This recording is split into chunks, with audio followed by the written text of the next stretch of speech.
"Nice dress," someone whispered behind me, followed by a laugh that tried to sound polite and failed. I didn't turn around. I didn't have to. The sound of forced amusement was familiar, sharp, quick, and coated in the same kind of sugar people use when they want to hurt you, but still look kind. The reunion hall smelled faintly of perfume and nostalgia, expensive and artificial. And as I walked through the entrance, the laughter trailed behind me like a shadow. For a moment, I wished I hadn't come. But then again, that's how I felt about most things in life before they changed. I hadn't planned to go to the 10-year reunion. Honestly, I didn't think anyone would remember me. Back in high school, I was the quiet one. The girl who wore the same 2 pairs of jeans all year, who brought leftover soup in a thermos instead of cafeteria food. My mom used to call it being practical. Everyone else called it being poor. But still, I studied hard. I kept to myself. I thought if I could just work harder, one day I'd belong. After graduation, I left town with a single suitcase and a job offer that barely covered rent. I remember standing at the bus station, my mom crying softly beside me, and promising her I'd come back different. I just didn't know different would look like this. The email invitation for the reunion came 2 months ago. At first, I laughed when I saw it. The glossy photos, the RSVP link, the note that said "dress to impress," but something in me hesitated before deleting it. Maybe curiosity, maybe something else. Because deep down, I wanted to see what had become of them, the people who used to look right through me in the hallways. And maybe, more than that, I wanted to see what had become of me. When the day came, I stood in front of my small apartment closet, staring at my clothes. Most of them were simple.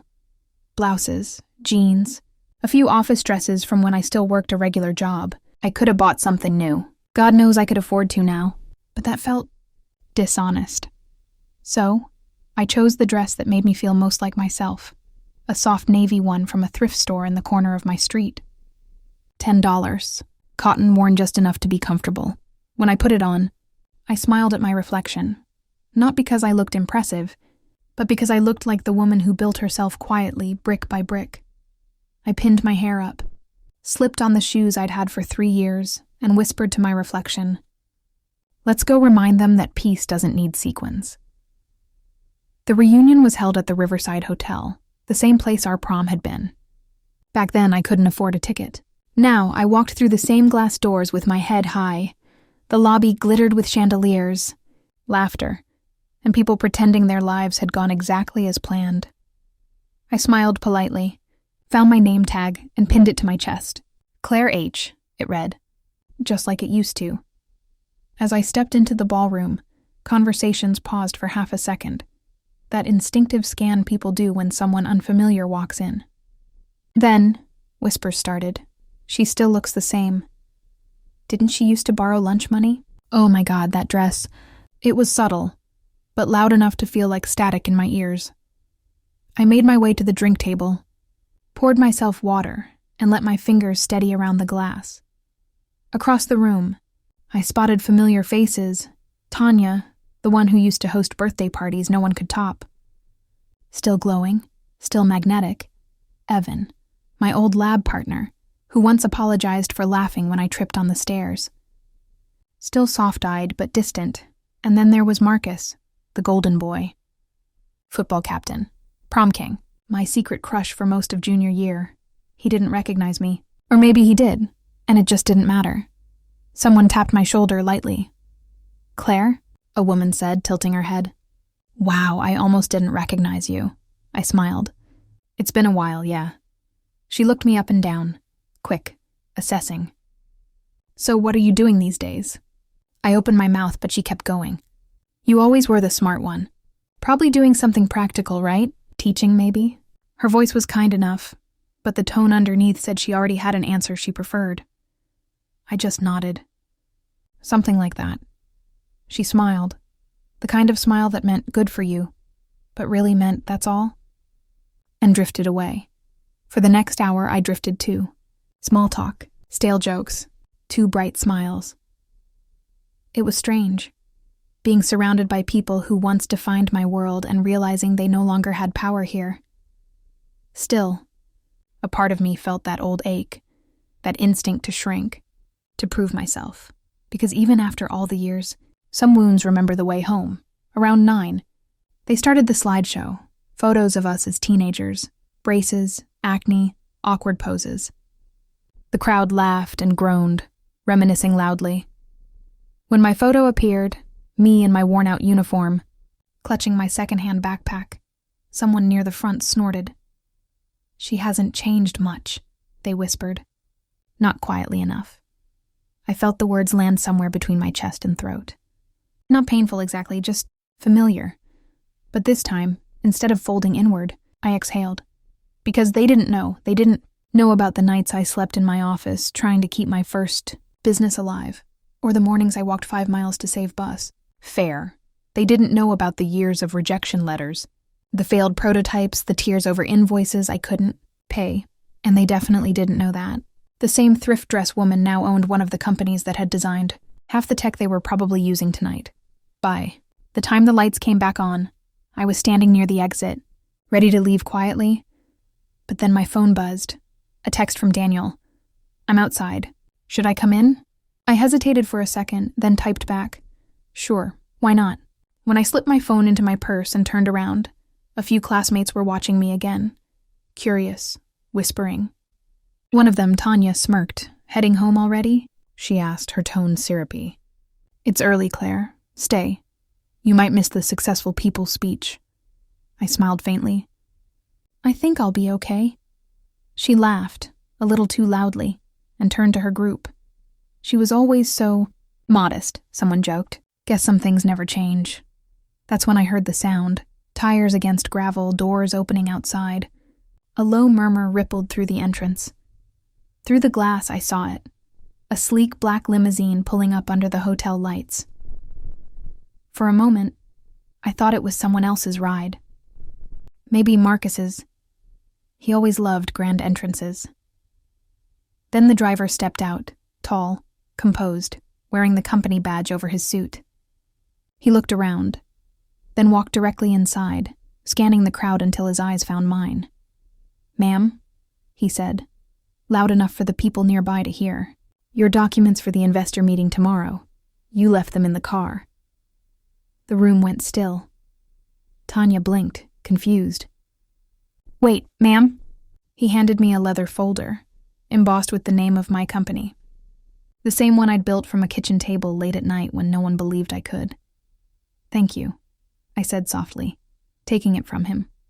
He nodded, professional. "Your schedule's been updated, Ms. Hartley. The board meeting is confirmed for 10.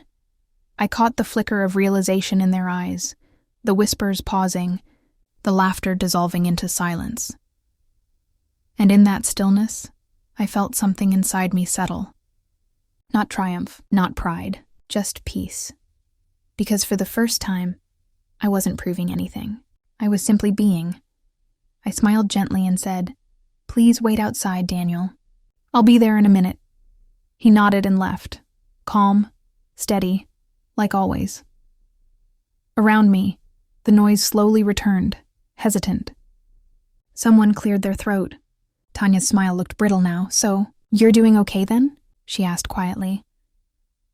I looked at her, really looked. The lines of exhaustion around her perfect makeup, the restlessness behind her charm. "I'm doing fine," I said simply. Then I turned and walked toward the exit. Not hurried, not dramatic. Just steady. And as the doors closed behind me, the laughter stayed inside where it belonged. The night air hit my face like a quiet exhale. Cool, clean, nothing like the perfume-thick air inside. For a second, I just stood there on the hotel steps, watching the reflection of city lights ripple across the car's black surface. Daniel was already by the passenger door, waiting. When he saw me, he gave a small nod, that same respectful stillness he always carried. He opened the door, but I didn't get in right away. Instead, I looked up at the ballroom windows, people still moving, laughing, pretending nothing had happened. It was strange. I thought seeing their faces when they realized who I'd become would feel satisfying, vindicating maybe. But it didn't. It just felt quiet, like closing a door that should have been shut years ago. Daniel cleared his throat softly. "Are you all right, ma'am?" I smiled. "Yeah, just remembering who I used to be." He nodded once. "You've come a long way." That made me laugh softly. "Yeah, I guess I have." When I finally sat inside, the leather seat was cold, the kind of cold that wakes you up. As the car pulled away, I leaned back and let the city roll past, lights smearing into soft gold streaks through the window. 10 years. 10 years since I left this town with a single bag and more fear than hope. And now I was driving away again. Not running this time, but choosing to leave. As we turned onto the main road, my phone buzzed with notifications. Social media tags, reunion photos already spreading online. A few messages too. "Didn't know you started a company? That's amazing. Girl, you should have said something. You looked beautiful tonight. Sorry if I ever made you feel less." I stared at the screen for a long moment before turning it face down. Because the truth was, I didn't need their words anymore. I'd spent too many years chasing that kind of validation, trying to prove I was worth listening to, worth noticing, and now that I finally had it, I realized how empty it sounded. I asked Daniel to stop by the old high school before heading home. He hesitated. It was late, but when he saw the look on my face, he nodded. The building was dark, except for one flickering streetlight by the gate. I stepped out, heels clicking against the cracked pavement, and stared at the place where I'd once stood with trembling hands, clutching my acceptance letter. The classrooms were just shadows now, but I could still hear echoes. Lockers slamming, laughter bouncing down hallways, the sound of sneakers squeaking on tile floors, and then, underneath it all, the quiet voice of the girl I used to be. The one who believed she had to become someone else to be loved. I wanted to tell her something, that she didn't have to be loud to matter. That silence, when rooted in strength, can shake entire rooms. I leaned against the gate, folded my arms, and let the memories move through me like wind. I thought about my mom, the way she'd always say, "Don't let them make you smaller just because you make them uncomfortable." Back then, I didn't understand it. Now I did. Because what happened tonight wasn't really about money or clothes, or even status. It was about the quiet discomfort people feel when they see someone become something they once dismissed. It's not hatred. It's reflection, a mirror they didn't ask to look into. Daniel waited patiently by the car. When I got back in, he said, "You know, I used to hate reunions too." I smiled. "You went to one?" He nodded. "Once." They didn't laugh, but they didn't really see me either. Sometimes that hurts worse. That sentence sat heavy in the space between us. Simple, but true. "Yeah," I said softly. "It does." We drove in silence for a while, the city thinning into quiet suburbs. I watched the houses blur by. All those lives, all those people carrying stories no one else ever asks about. When we reached my building, Daniel parked and turned off the engine. He looked at me carefully. "You handled that with grace, you know," I smiled. "It's taken me a long time to learn that grace doesn't mean silence. It just means choosing where to put your words." He nodded again, then stepped out to open my door. I gathered the folder he'd given me, the one that had changed the entire night, and walked toward the elevator. The lobby was empty. My footsteps echoed softly.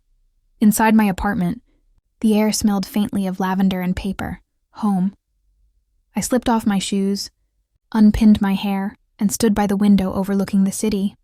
It was nearly midnight, and everything felt still. I placed the folder on the counter and traced the gold lettering of my company's name. Hartley Systems. The name wasn't about power or legacy. It was a promise. To the girl who once counted coins for bus fare and still showed up. That girl had built something no one could take away. I brewed a cup of tea and sat by the window, phone lighting up beside me with another message.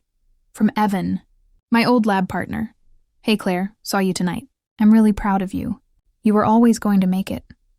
Some of us just didn't see it soon enough. I smiled. Not out of pride, but gratitude. Because sometimes, acknowledgement doesn't erase the past. It just makes it a little lighter to carry. I typed back, thank you. I hope you're doing well too. No bitterness, no scorekeeping, just peace. As the steam from my tea curled upward, I thought about how differently life had unfolded from what I once imagined. Back then, success meant being seen, being envied. Now it just meant being free, from noise, from pretending, from wanting anyone else's permission to exist. I thought about the laughter from earlier, how sharp it had sounded, how small it seemed now. Maybe they hadn't meant harm. Maybe it was just habit, the way people fall into old roles when they're nervous. And maybe forgiveness isn't about saying, it's okay. Maybe it's just choosing not to carry their voices into your next chapter. Before bed, I opened my journal, the same one I'd kept since college, and wrote a single line. Tonight, I saw who I was, who they still are, and who I no longer need to be. Then I closed it, turned off the light, and let the darkness settle gently around me. The next morning, sunlight spilled across the floor, warm and steady. My phone buzzed again, messages from the team, reminders for the board meeting. I stretched, got dressed, and slipped into the same thrift dress again, not out of defiance, but gratitude. Because that dress wasn't a symbol of poverty anymore. It was proof that worth doesn't come from what you wear. It comes from what you've survived, and how softly you can still stand after. As I locked the door behind me, I whispered to the empty hallway. Sometimes, the best kind of revenge is peace. Then I smiled, not the kind that hides hurt, but the kind that comes from knowing you don't need to be understood to be whole. And as I stepped into the waiting car, the morning light followed, quiet, golden and free. Sometimes the only way to be heard is to stop explaining.